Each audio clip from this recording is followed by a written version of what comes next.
We start off at the Tomb of the Pharaoh. Now it's time for the final duel to enter this in the basement that will totally not collapse literally at the end of these 4 parts. Nope, not gonna collapse.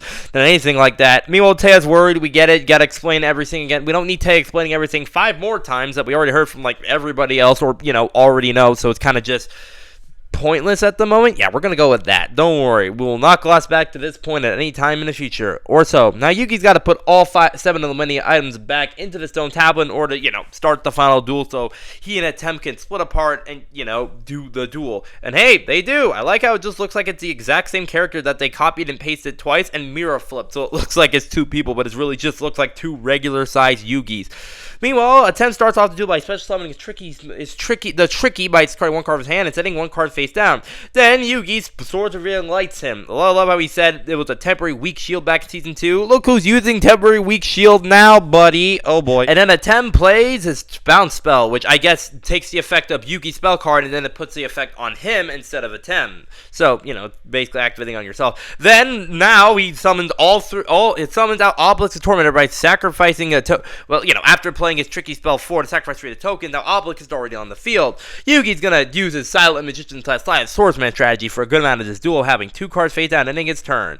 And yeah, well, that's the question right there, right? Yeah, he has Dark Mirror Force on the field. Basically, instead of attack position monster, defense position monster gets destroyed. And then Yugi skips ahead 3 turns with a made-up card that's not a real card because anime exclusive, because we just really need some anime cards to have some really funny effects. Then now Atem has all 3 god cards on the field. Right now, in any regular duel, you're like, welp. It's probably Master Duel, and Kaiba's already ready to give up, thinking Yugi already lost because Kaiba, and also thinking he's the only one who can beat him, but he's encouraged to see what happens, I guess. Every 5 minutes we gotta cut to Taya doing something, being worried. It's fine, we just gotta skip over it, don't worry. More flashbacks about Atem giving its puzzle to Seto, not Kaiba, in a flashback, because we have to keep constantly reminding you that this happened, by the way. It wasn't that long ago.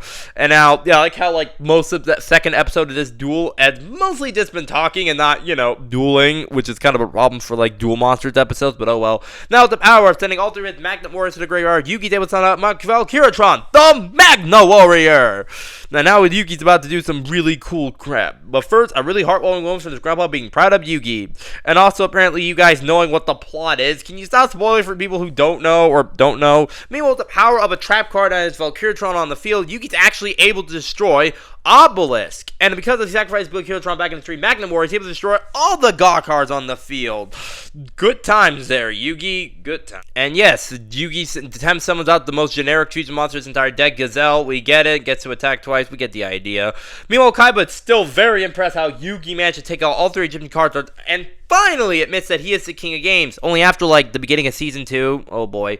Meanwhile, Yugi uses Buster Blade to store his Guilford, but, with Guilford's effect, Yugi is attempting to activate his effect from the graveyard, obviously. And now he has Gaia, the card he sent back to the field at the beginning of the duel, and he knew Yugi would destroy all 3 Egyptian god cards. How? Do you have a script for this entire thing? Now Atem has Dark Magician on the field. Because dueling, I guess. And also, Yugi, it's time. I was thinking that, it's probably Marshmallow face down. Yugi has. So he uses South Knives to destroy it, essentially. And it's like, Merrick basically knows how Yugi somehow draws the exact card he needs. Like he's cheating! And then, Yugi plays, Gold Tarkov, the fictional effect. In the real life, you banish a card from your deck face up for 2 turns, and after 2 turns, you add it to your hand. Here, you put 1 card in here, and if your opponent plays the exact same card you put in here, the effect of their card is negated. And I guess you just send the other card to the graveyard. The actual real anime effect of it is really weird. And now with the power of a trap card, Yugi's able to summon his Silent Magician level 4 to the field, and Atem also can summon out his Dark Magician girl. He attempts to use Monster Reborn to bring back Slifer the Sky Dragon back to the field, but he can't, because with the power of Gold Sarcophagus' fictional effect, Yugi has Monster Reborn in it, meaning that Atem's Monster Reborn is negated, and he can't summon out Slifer back from the graveyard. Gotta love that. And also, Yugi's too afraid to attack because, heartwarming moments. But Atem encouraged him to finish off the duel with a Silent Magician level 8, I think. I forgot what number it was, so don't worry about it. And now, Atem loses the duel and now can finally rest in the spirit world with some good vacation hours. But everyone doesn't want him to go because heartwarming moments, card games, and also Season 1 being pretty good there. But he is back in the spirit world. Everyone from the Pharaoh's movie, including Atem's dad, and everybody else is also there.